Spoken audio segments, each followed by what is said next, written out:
بسم الله الرحمن الرحيم. الحمد لله رب العالمين، والصلاة والسلام على أشرف الخلق وأعز المرسلين أبي القاسم محمد. اللهم صل على محمد وآل محمد وعلى آل بيته الأطيبين الأطهرين، سيما بقية الله في الأراضين. السلام عليكم ورحمة الله وبركاته.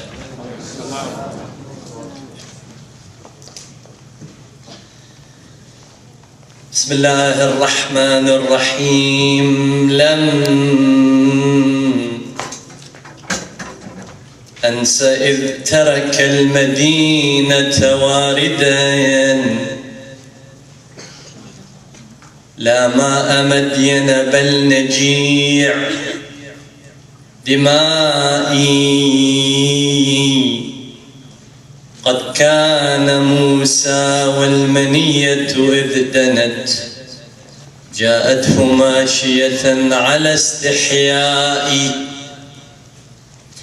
In the Quran it is said about Musa alayhi salam when he approaches the water of Madian. It is said, وَلَمَّا وَرَدَ Moses, when he came, وَرَدَ, listen to the verb, وَرَدَ, وَلَمَّا وَرَدَ مَاءَ مَدْيَنَ.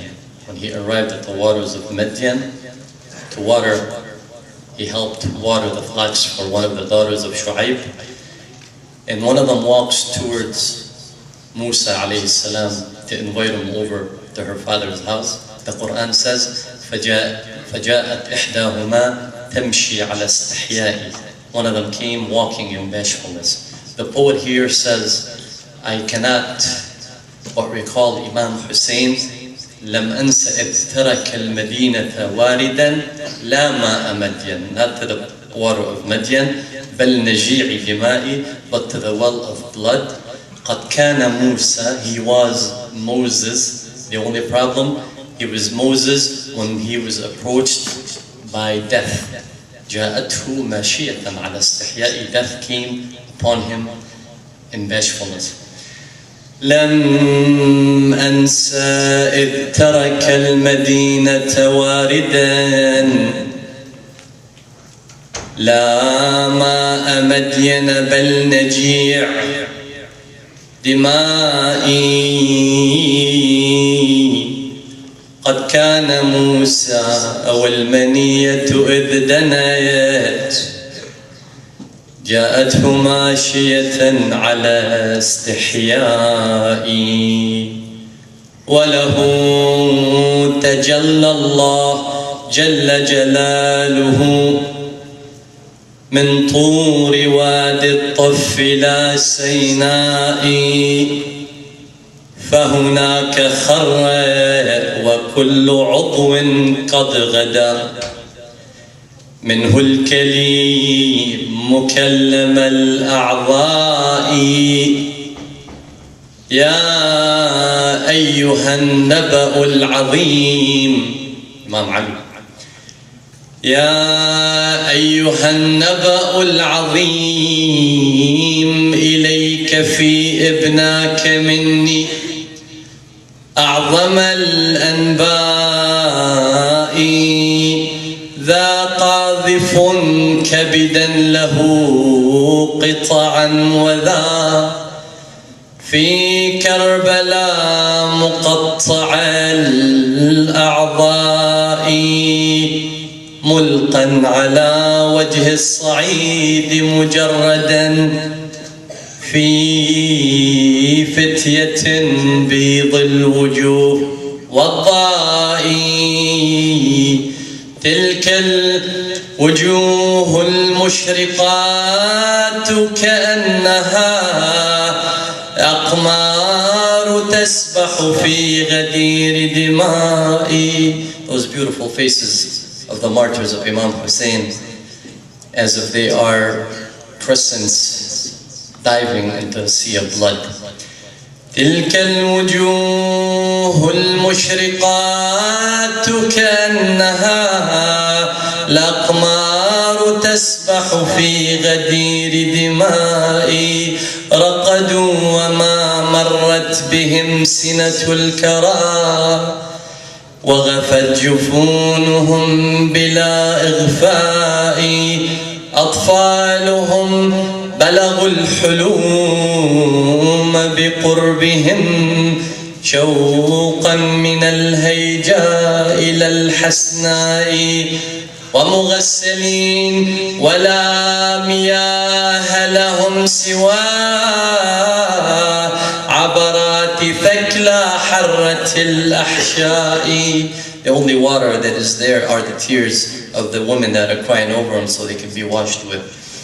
ومغسلين ولا مياه لهم سوى عبرات ثكلى حرة الأحشاء أصواتها بحت فهن نوائح يندبن قتلاهن بالإيماء. Instead of beating their chest, they are commemorating their dead by sign language. That's a show of patience. أصواتها بحت فهن نوائح يندبن قتلاهن بالإيماء وتقول عاتبة عليه وما عسى. And Zainab says to Imam Hussein, وتقول عاتبة عليه وتقول عاتبة عليه وما عسى يجدي عتاب موزع الأشلاء. Why are you complaining, Ya Zainab? How could you complain to somebody whose limbs are scattered all over? He's not going to listen. عاتبي مش رح يسمع. وتقول عاتبة عليه وما عسى يجدي عتاب موزع الأشلاء. أدعوك من كثب فلم أجد الدعاء إلا كما ناديت للمتنائي أخي قد كنت في الحرم المصون. أدعوك من كثب فلم أجد الدعاء إلا كما ناديت للمتنائي أخي قد كنت في الحرم المصون خبيئة واليوم نقع اليعملات خبائي واليوم نقع اليعملات خبائي. صلى الله عليه محمد وآل محمد. اللهم صل على محمد وآل محمد. قال الله تعالى في كتابه الكريم: بسم الله الرحمن الرحيم: وكنتم أزواجا ثلاثة وأصحاب الميمنة ما أصحاب الميمنة وأصحاب المشأمة ما أصحاب المشأمة والسابقون السابقون أولئك المقربون. صدق الله العلي العظيم. Chapter in Surah Al-Waqi'ah. The Holy Prophet sallallahu wa sallam alayhi, they said to him, Ya Rasulullah, لَقَدْ أَسْرَعَ إِلَيْكَ الشَّيْبِ. I see that you are getting gray hairs, Ya Rasulullah. Why? He says, لَقَدْ شَيَّبَتْنِي هُودْ وَالْوَاقِعَةِ وَعَمَّا يَتَسَاءَلُونَ. The reason I'm getting white hairs, and part of the reason because of the chapter of Hud, a chapter called Al-Waqi'ah. إِذَا وَقَعَتِ الْوَاقِعَةِ. التفسير القرآني, Quranic tafsir, in interpreting the Holy Quran, ulamana, they divide it into three parts. The first part, they call it التفسير القرآني بالقرآن. For example, they interpret the Quran using the Quran. Allah in the Quran says, لَيْسَ كَمِثْلِهِ شَيْءٍ, a rule, meaning none is like him. You may find another verse, and that other verse says, for example, يَدُ اللَّهِ فَوْقَ أَيْدِيهِمْ, the hand of God is above their hands. Of course, you can't interpret that literally. Why? Because at the Arabic times back then, the hand meant power. So when you want to interpret the Quran using the Quran, you bring that verse to the rule that says لَيْسَ كَمِثْلِهِ شَيْءٍ. That's one interpretation of the Holy Quran. Another interpretation says التفسير الروائي. Riwa'i meaning you have a a riwayah, you have a tradition, and you have the verse, and the tradition explains to you what the verse means. The third tafsir, they call it at-tafsir al-lughawi. For example, in this Quranic verse that we mentioned, Allah says, فَأَصْحَابُ الْمَيْمَنَةِ مَا أَصْحَابُ الْمَيْمَنَةِ. The interpreter comes and says, what does the Arabic language say here? Why does Allah subhanahu wa ta'ala use ma? Didn't he say already فَأَصْحَابُ الْمَيْمَنَةِ? Why would he say مَا أَصْحَابُ الْمَيْمَنَةِ? Why is he, what does the letter ma stand for? Ma للتعجب, ma الاستفهامية they call it. That's another way of interpreting the side of interpreting the Quran. The latest interpretation of the Quran, and I would say it is the more conclusive one, is what they call at-tafsir al-ihai. Meaning, I come to the verse, I try to live the verse, I try to see what the verse is trying to tell me. I want to walk with the verse. Here in this particular chapter that we mentioned, Allah in the Quran says, وَكُنْتُمْ أَزْوَاجًا ثَلَاثًا. What is Allah trying to tell me Judgment Day? إِذَا وَقَعَتِ الْوَاقِعَ لَيْسَ لِوَقَعَتِهَا كَاذِبًا. He's saying, وَكُنْتُمْ أَزْوَاجًا ثَلَاثًا. I tried to bring this Quranic verse to our reality in today's world. And I see that we, from the minute that we were born, we can never live in a society called one. Meaning, I can never be by myself, an individual living in a society. I will not make up a society. What makes up a society is more than one individual.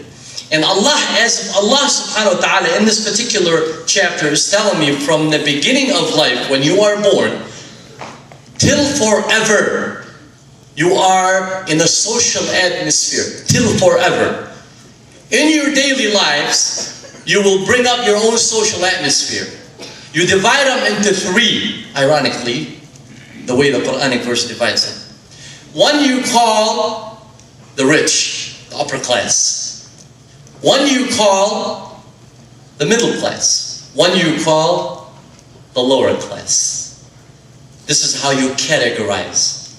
And we live our lives according to these categories, especially in today's world because we are living a financial life.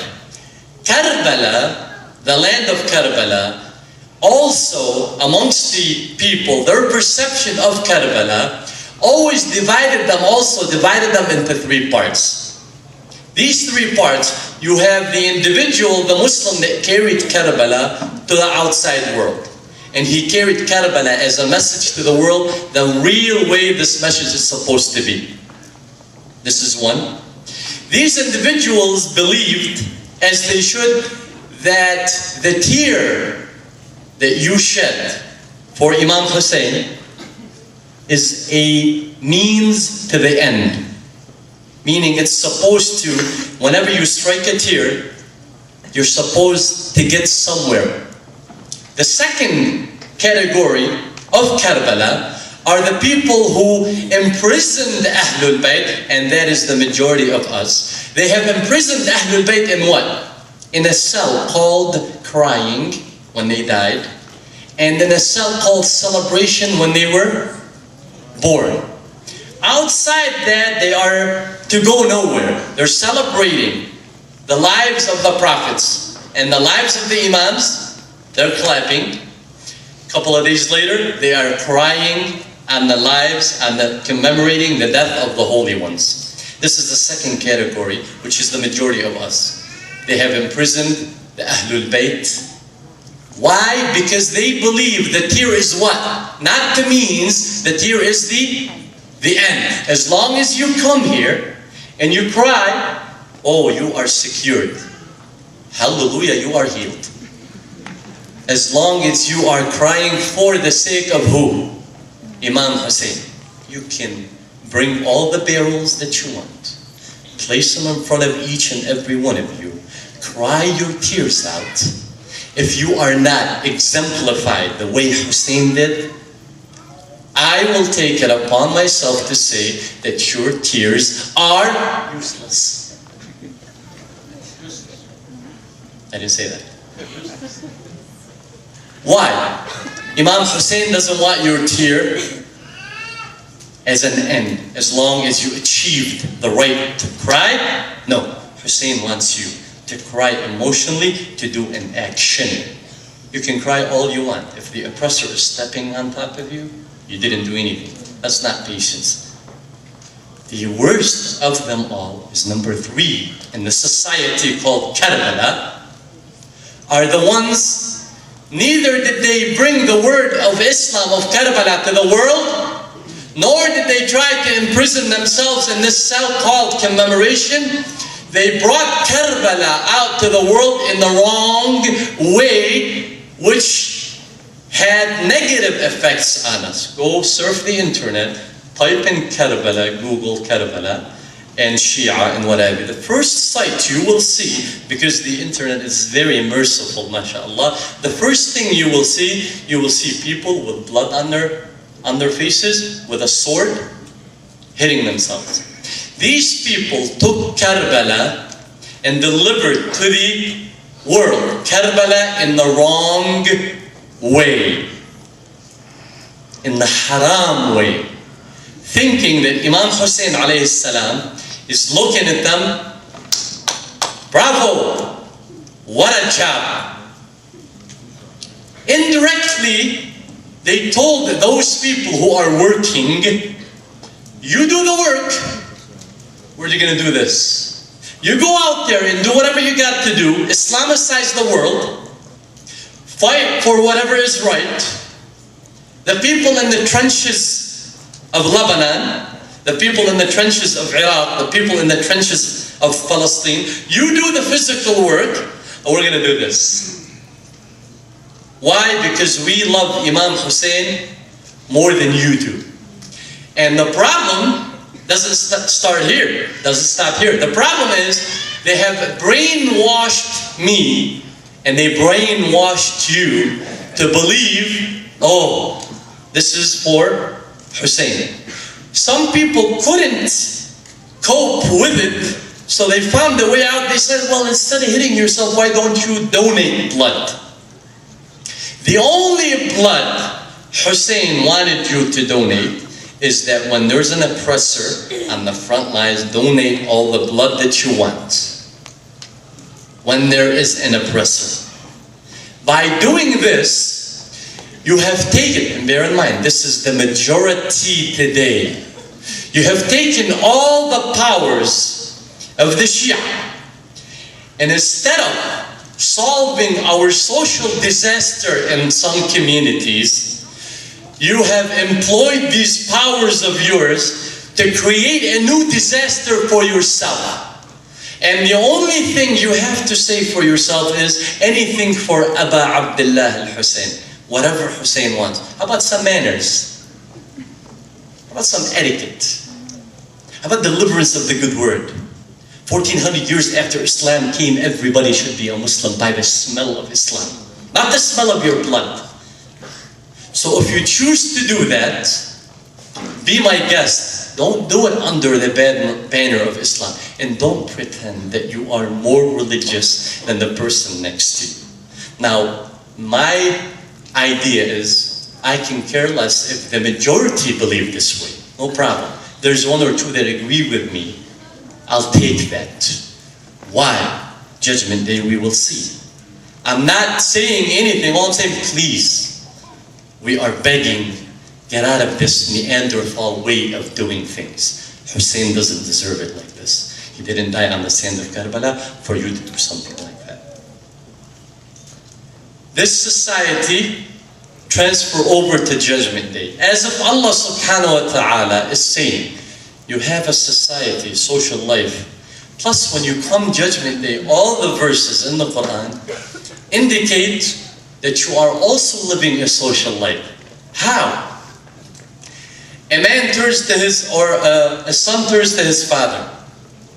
And the father turns to the son. He says, Father, son, do you have one good deed that you can give me for all time's sakes? I need it. They're kind of telling me that I tipped the scale a little bit on the bad end. I need just one, they're saying, so they could look into my situation. هل لي بحسنة يعود ريعها على. I'll find a way to pay you back. Father looks at his son, what? Find a way to pay me back. How are you going to pay me back? He says to his son, he says, "Bunay inni ashku mimma tashku min." I'm complaining of, I was going to ask you for that. What are you trying to be slick with? I was going to ask you the same thing. He turns to his mother and asks her the same thing, and the mother says, "Khalas. TV series is over. What are you talking about?" It's a social atmosphere. When the Quran says, يَوْمَ تَذْهَلُ كُلُّ مُرْضِعَةٍ عَمَّا أَرْضَعَتْ, when the mother throws the suckling child, hey, to each his own. We're living in an atmosphere. What are you doing? No, hey, this is the way. Hey, this is the way it is. The Quran here says, and the only book or the only constitution that has the right to categorize you or me is the Quran. The Quran says, وَكُنْتُمْ أَزْوَاجًا ثَلَاثًا. Judgment Day, when we bring you, you will be split into 3 social groups. The first social group, and you have the right to fit yourself in any social group that you wish to do so. أول شغلة, the Quran says, the first one, فَأَصْحَابُ الْمَيْمَنَةِ, the people of the right, يمين, الميمنة. ما أصحاب الميمنة. Meaning these are the people that we're going to give them the book in the right hand. The book in the right hand means what? It means the upper side of things. Whoa. وَلَمْ أَدْرِي مَاذَا فِي كِتَابِي. I don't know what's in my book. But as long as I received it in the right hand, it's a step in the right way. I'm of the people of the right. I'm of the people of the heaven. In order for you and me to categorize ourselves in the people of the right, أصحاب الميمنة, أصحاب اليمين, normal. Allah subhanahu wa ta'ala, easy, outlined it for me and you very easy. How? Only if you know how easy the steps are. You wake up at 12 o'clock in the afternoon, miss the morning prayer. That's step number 1 to getting in the right hand. صح? أول شغلة. You wake up 12 o'clock. You pray الظهر والعصر at 5 o'clock, and it takes you about 30 seconds to pray it. And believe me, you don't even know what you're saying. But make sure, as you are saying it, make sure you do this. Why? This is called what? Qunut. It's a recommended act. صح? Is this recommended? Wow, I see myself, I'm like a robot. I do the recommended act. I just don't realize what I just did in the regular act. But I see myself always doing this because I got used to it. And at night time, hang out with my friends, do whatever I want. My mom's calling me, where are you? Don't worry, Ma, click. Mom again, don't worry, Ma, click. Turn off the phone. 2 o'clock, I'm in the house. What happened? I don't know, I wasn't getting reception.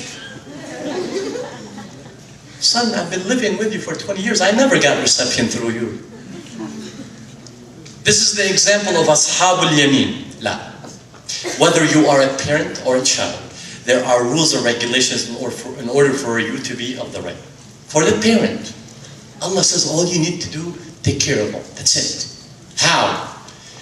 Imam Ali alayhi salam says, من حق الولد على والده.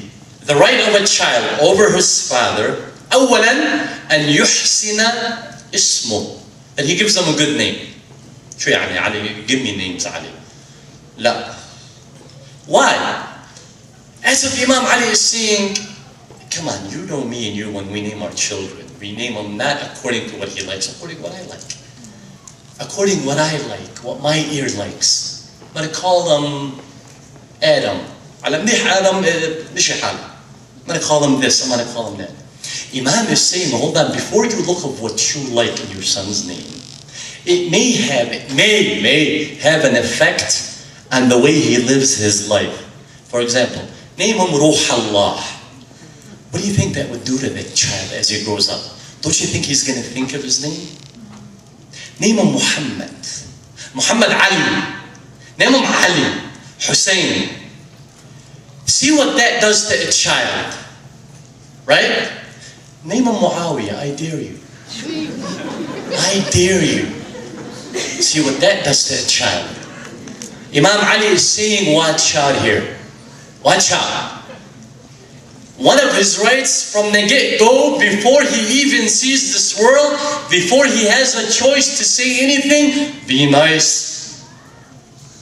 Also, We're always nice on the male side. On the female side, mashallah, butchering. Why? I can't imagine my daughter being named Fatima, or Zahra, or Zainab. I hope I don't mention nobody's daughter's name. It has to be what? Nadine. Amanda. No problem. No problem. No problem. Let's come Judgment Day and see what that affected. We screwed up somehow, it's no problem. Nobody at least went outrageous. Nobody went outrageous. To me, the letters of Zainab are better than any name, any female name that you can give me. Why? The only problem is we always like to be like the West, right? Why? They have good names. We go with their... Even the way at school, boys. Yusuf, what do they call you at school? Joe, Joseph, Joe. You can never, you're ashamed of your Arabic name, of Ali. Ali. Our own kids talk to each other, Ali. Hey, Muhammad. No, شو Muhammad? Oh. We always want to be like the West. Have you ever heard a Westerner call his kid Muhammad, name his kid Muhammad? Name his kid Ali? No, why? Why do you want to be like them? They're supposed to be like you. You're the epic. يحسن اسمه. يحسن أدبه. He has to not only give him a good name, give him a good akhlaq, good manners. Hey, son, say this, don't say this. Aib. When you go to the clinic waiting for your doctor's appointment, they have those little games for children right in the waiting room, right? How come the non-Muslim families, you always see their child with the mother say, oh, what's this? What's this? What are we doing?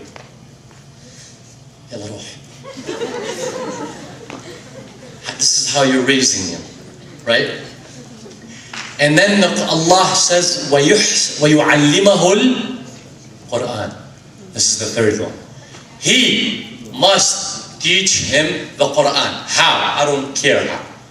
Enroll him in something, enroll him in the Quran. MashaAllah, Ismail, brother Ismail, beautifully. Young kid reads the Quran. Ahsant Ismail. Very good. يعلمه القرآن. مفردات القرآن. What the Quran says, the words. Imagine your kid walking up to you saying one day, Dad, what's the meaning of الذاريات? Wow.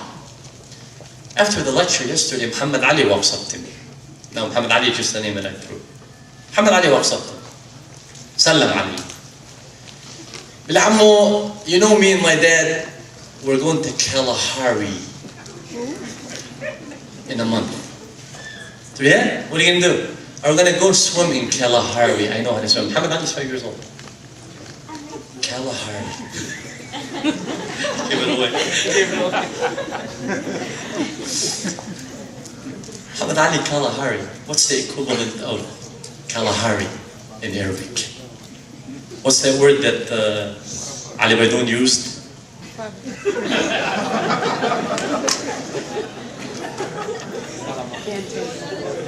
Kalahari in Arabic, that's such a high standard word. If you pronounce it perfectly, it's like my son saying, يا ابن طه والمحكمات يا ابن ياسين والذاريات. Muhammad Ali Kalahari, at your age, Muhammad Ali, we knew the qisar as-suwar in the Holy Quran. Muhammad Ali, I can't blame you. I can never blame you. You can blame me because I just ruined your trip to Kalahari. If the parents want to be من أهل اليمين أصحاب الميمنة ما أصحاب الميمنة, they need to fulfill their role. If the children need to be من أصحاب الميمنة, they also, just like they have a right over their parents, the parents have a right over them in order for them to be من أصحاب الميمنة وما أصحاب الميمنة. There was a tree the tree fell in love with this small boy, young boy. The boy used to walk up to the tree, play around, run around the tree. And since the tree cannot can't see behind it, it would laugh whenever she hears the boy's laughter behind the tree. The boy would climb the tree. It's an apple tree. And he would play with the branches, with the trunk. And as long as that kid was around the tree, that tree was very happy. One day, the kid left. And the tree got real sad. They didn't know what to do. A couple of days later, the kid comes back. The tree smiled. She says, "What's wrong?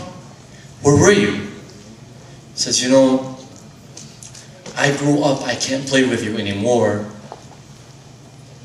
I need toys." The tree says, "How do you get toys?" The kid says, "You get money, and you go buy toys with the money." She says, "Well, I don't have money, but I have apples. You can take my apples, and you can go sell them, and buy your toy." So the kid climbs the tree, just like every kid does, takes all the apples, puts them, and run.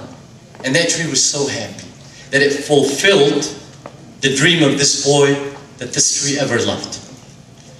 He sells it and buys his toys. But now the tree is sad again. "Oh, I'm missing this boy. He used to come around and play with me." The boy comes back later on. He grew up a little bit. Comes back. The tree sees the boy from afar. The tree was very happy. "My God, he's back. Did you forget your years of misery, O tree? Did you forget that you no longer have apples because he took your apples?" Yet the tree was happy. That kid always struck a smile on that tree's face. Why? Because that tree could always remember that man now as that young individual running around. So that tree smiled. It says, but she looked at the boy, at the man now, and he was sad. He forgot about her troubles, and the tree said to the boy, "What's wrong?" The boy says, "Well, what's wrong?" "Well, come on, cheer up, let's play." "I can't play with you now." "Why?" "I'm a grown man. I have a family. I need to raise, I'm a responsible man." Well, is there anything I can help you with?" "I need a house." "Need a house? Okay. Take my branches. Build your house." The man smiles. "Yes, I do that." He starts chopping up the branches, gathering them up. And while he's doing that, and the tree's very happy. Very happy. Although the tree is losing a part of itself, no problem as long as that boy is happy. Takes the branches and builds a house for him, his wife, and his kids. But now the tree is sad because he went away for a longer time. And the tree is sad, no apples, no branches. But then later on in life, this child comes back. The tree comes back happy.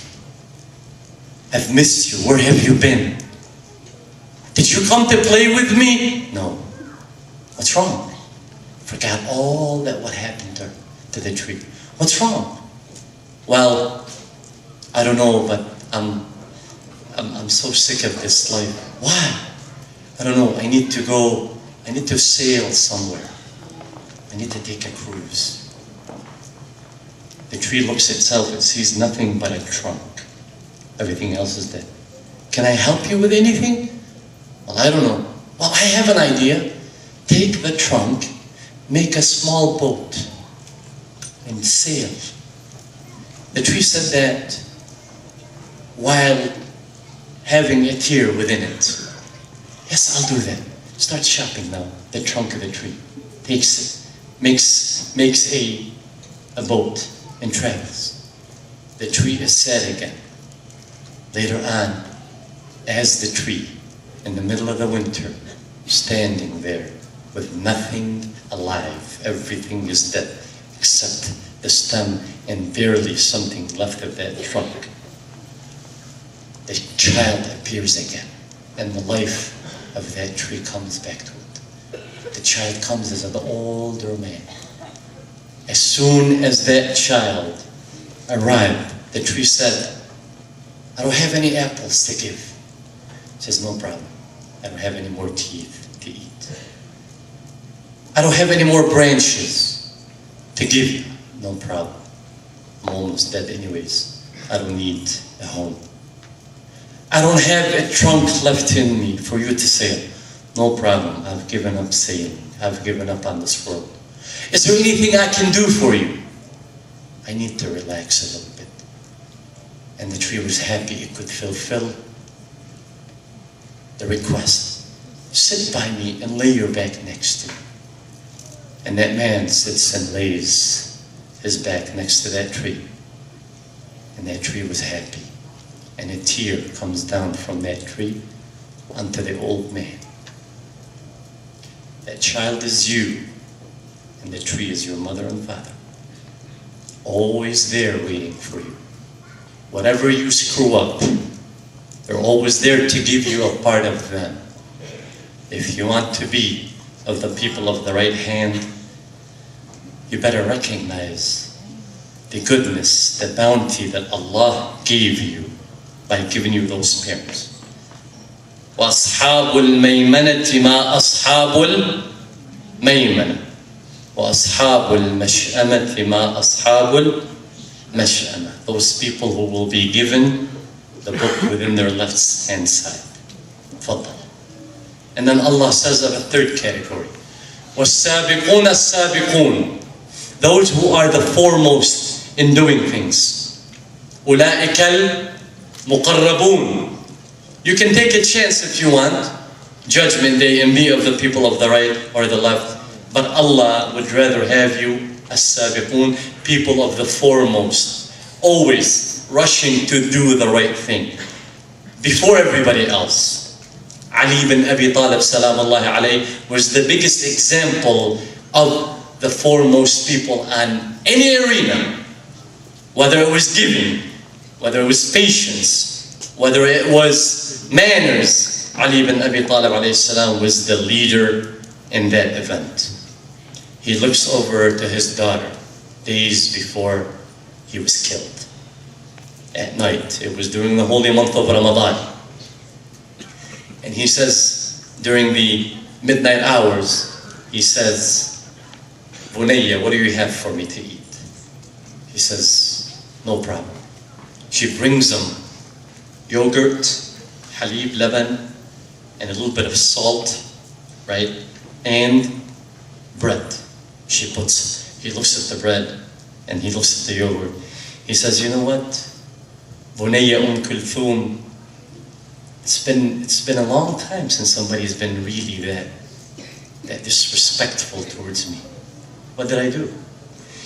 She says, Bunayya aturidina an yatul wuqufi gadan yawm al-qiyamah bayna yaday Allah.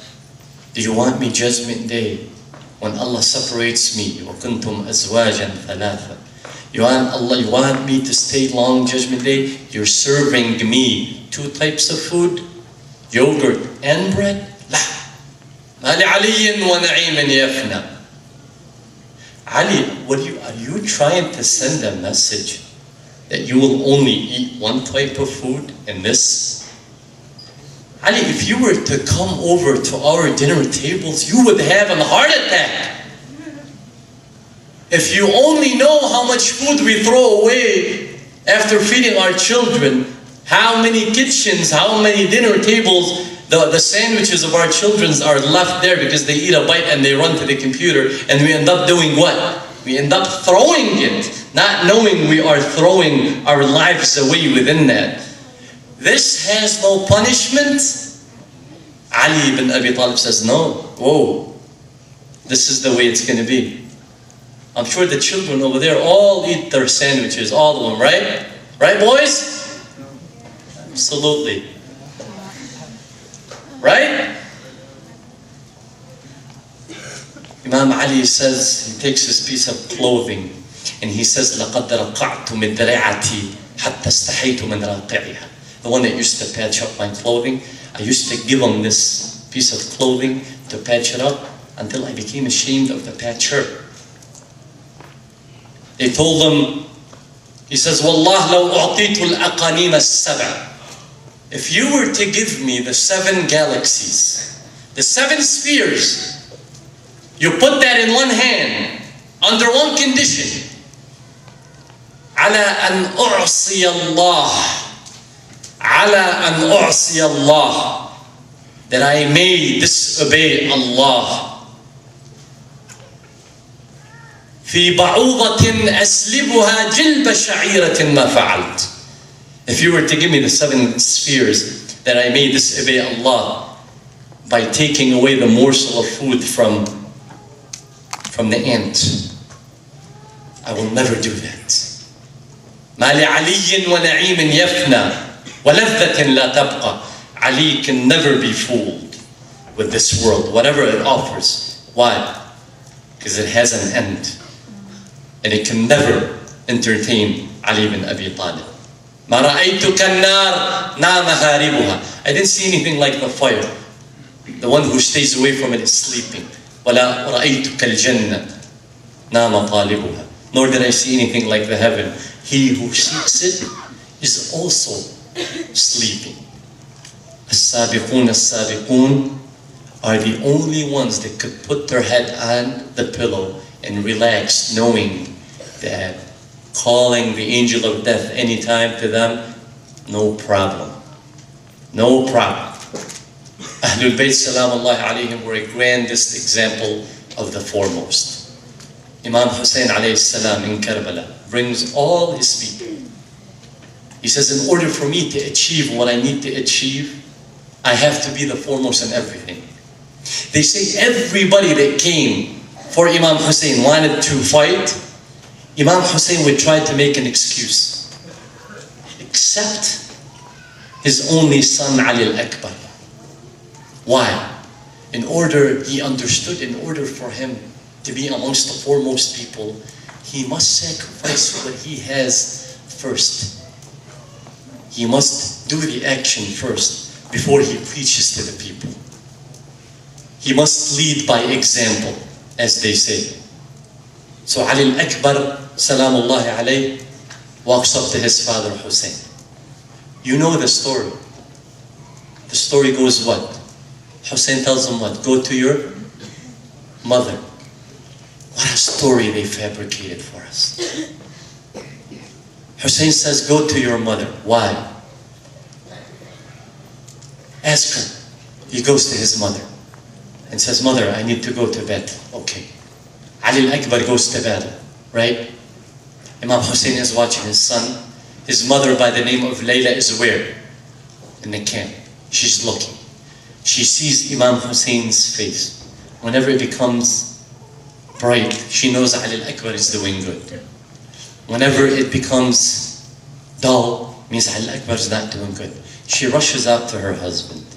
She says, Imam, what do I do on his mother? What should I do? He says, Ya Layla, I want you to go back to the tent. وَادْعِي لِوَلَدِكِ عَلِي. I want you to pray for your son Ali. Why? Because I heard my grandfather, the Holy Prophet, say, إِنَّ دُعَاءَ الْأُمِّ مُسْتَجَابٌ بِحَقِّ وَلَدِهَا.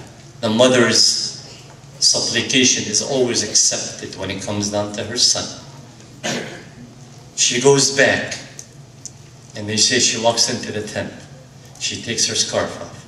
She pulls her hair, and she says the ever famous, Ya Rad Yusuf ala Ya'qub, Rudda alayya waladi. He who brought Joseph unto Jacob, bring back my son Ali. As if Imam Hussein couldn't supplicate for his own son. As if Imam Hussein has that kind of a female as a wife. As if Imam Hussein alayhi salam wanted his son to be safe in his hands. All of that story is nothing but the fabrication of all these people, the second type, that all they care about is emotion, to stir up the emotion. Imam Hussein alayhi salam wanted his son to be the first and foremost in Karbala. Get this story out of your heads, the one that says, Layla took her scarf off and did this. Get out. Leave this fairy tale that you've been living, and while you've been living it, you've been insulting Imam Hussein. This is the type of people that he leads. Ali al-Akbar walks to his father, and he says to his father, Abi, إذن لي بالبراز. Imam Hussein smiles, and he says, this is what I've been waiting for. Ya Ali, please go ahead. I want you to go ahead. Imam Hussein raises his hand and raises his head, that a part of him, Ali al-Akbar, is going to fight. And he says, because Ali al-Akbar was the lookalike of the Prophet. He looked like the Prophet. So the Imam al-Hussein says the ever famous word. He says, Allahumma shahad ala ha'ula'i al-qawm. Allah, I want you to be a witness over these people. Why? فَقَدْ بَرَزَ إِلَيْهِمْ غُلَامٌ أَشْبَهُ النَّاسِ بِرَسُولِكَ. A man just walked up to these people. He is the closest to your prophet. He looks like him. He acts like him. He walks like him. وَكُنَّا كُلَّمَا اشْتَقْنَا إِلَى وَجْهِ رَسُولِكَ نَظَرْنَا إِلَى وَجْهِ. Every time we missed the face of the prophet, we would look at his face. اللهم فامنعهم بركات الأرض ومزقهم تمزيقا واجعلهم طرائق قددا ولا ترغي الولاة عنهم أبدا. This is Ali al-Akbar coming to them. Ali al-Akbar rides his horse. Imam Hussein, proud of his son, he walks over and he arrives within the army. And the army says, it's like a moon came shining over us. And he was saying, إن تنكروني أنا علي بن الحسين بن علي. I am Ali, son of Hussein, son of Ali. نحن وبيت الله أولى بالنبي. أنا علي بن الحسين بن علي. نحن وبيت الله أولى بالنبي. أضربكم بالسيف أحمي عن أبي. ضرب غلام هاشمي علوي. And he introduced himself to the army and he walked in, started fighting, killing whoever he sees in his face. They couldn't get to him. After a while his father is also fighting, he comes back to his father and he says, Abi, ثقل الحديد قد أجهدني. I'm thirsty, I'm tired because heavy the sword, I can't. أبي ثقل الحديد قد أجهدني. هل لي بشربة من الماء. Do you have a small amount of water? Because I'm tired. Al-Hussein looks at his son and says, بني علي قاتل قليلا ومن أين لي بالماء. قاتل بني فلعل جدك يسقيك بكأسه الأوفى. Fight a little bit more. Maybe your grandfather will feed you, will give you, quench your thirst from his cup. Meaning maybe you will become a martyr and drink from the cup of martyrs. لعل جدك يسقيك من كأسه الأوفى. Ali al-Akbar alayhi salam goes on, fights while his father is also fighting, and next thing you know, they couldn't get Ali al-Akbar from the front. Somebody came behind him, hits him from the back, and when he hits him from the back, Ali al-Akbar falls. Everybody jumps on top of Ali al-Akbar and starts chopping Ali al-Akbar to pieces. And his father Hussein, all he hears his son crying out saying, Abi, Abi, hada jaddi Rasulillah. Says, Father, I see my grandfather, the Holy Prophet, giving me, quenching my thirst with his cup. Hada jaddi Rasulillah, qad saqani bika'sihi al-awfa. Sukaina alayhi salam says, once my father heard that, I'm watching my father was tripping, getting up, tripping. He couldn't bear the fact that what just happened. And all you hear, my father said, Wa waladah wa aliyah wa habibah Bunay Ali, he arrives to Ali al-Akbar.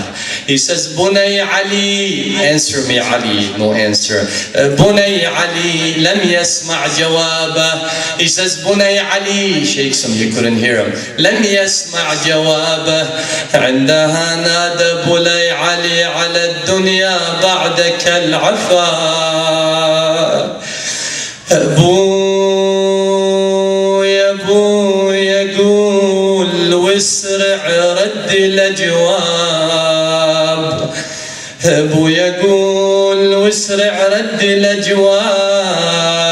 شو يفيد الدمع يا علي لو كان سكاب. ردتك يا بني ترد لي وحشة الغياب.